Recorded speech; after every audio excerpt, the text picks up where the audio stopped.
Hello everyone, MeanSpeed here with another Renegade Line video. Today I'm going to be talking about the dome mechanic that was shown in regards to flag capturing, as well as the knife crosshair entries that made it to the voting stage. So first of all, I want to say that in regards to the dome, I did actually have some slight confusion with the wording in the thread and also in the news sort of description itself.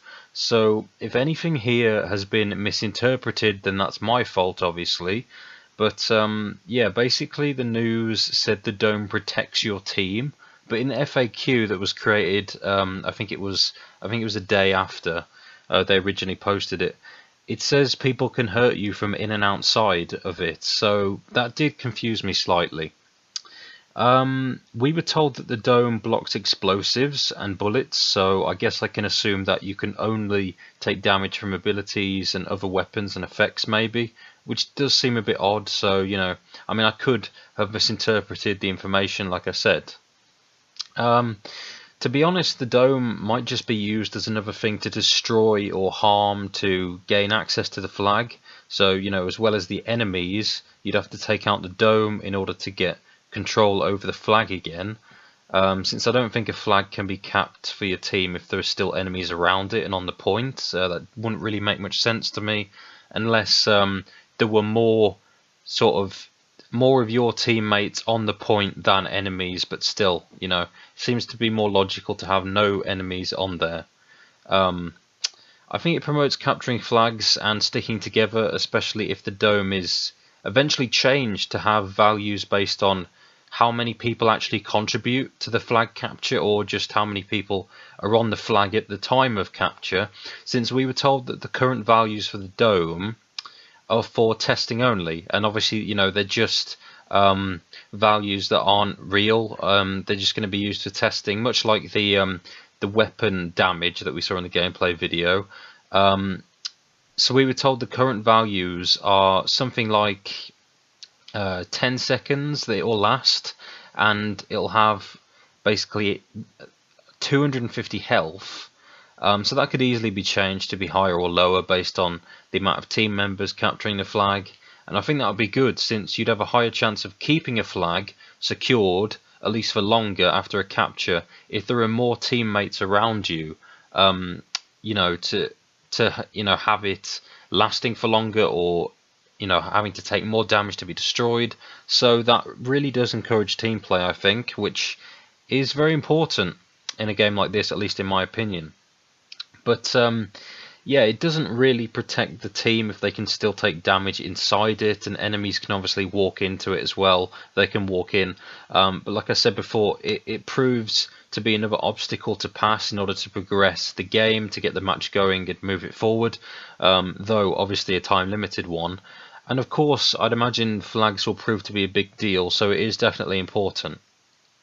I'm curious if this will be another feature that perhaps might be a bit heavy on some people's computers, like how when the winter map screenshots were shown, I mentioned the snow particles that might make the game more difficult to run for those who just about ran Battlefield Heroes on high. But to be honest, it is 2016, and you can't really expect to play Renegade Line well on a machine that didn't handle BFH to the best it could be.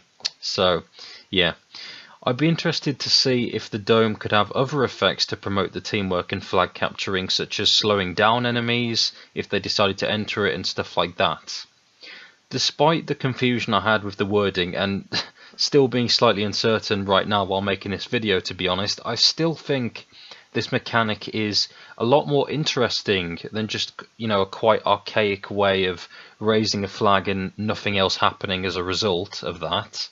And I know some people aren't in favour of the idea, so maybe it could only be possible or a thing on specific game modes or specific maps, or maybe there could be a limit to how many domes appear for a team doing continuous or consecutive capping to avoid pushing the enemy team back too much. Or maybe the dome could perhaps get weaker and weaker as one team start to dominate in terms of flag capturing, so to speak, to give the other side more of a chance and to make it more balanced. So onto the knife crosshairs, and I have to admit I did find it quite amusing that Raw Vengeance chose not to have a third entry, most likely because the last 3 Crosshair winners were all the third entries on the list. So yeah, I guess they didn't want a potential 4th winner in that spot in case people thought it was rigged for whatever reason, or just because it was getting quite boring to see, you know, the same numbered entry win each time. In terms of the Crosshairs, I think a few of them are similar, but a majority of them don't really have like proper defining points, and they're quite large and thick. And someone actually posted this and pointed this out in the thread, which is that because of that, you don't really get the feeling of doing a more precise stab with your knife. And for me, that is quite important. So because of that, I personally like 5 the most. And I do know that 6 will be quite popular among the community, pretty much because it's literally the BFH knife crosshair, but moved apart slightly and with a bit, you know, a bit more in the background. But yeah, so, you know, anyway, guys, that's all I have on Renegade Line for today.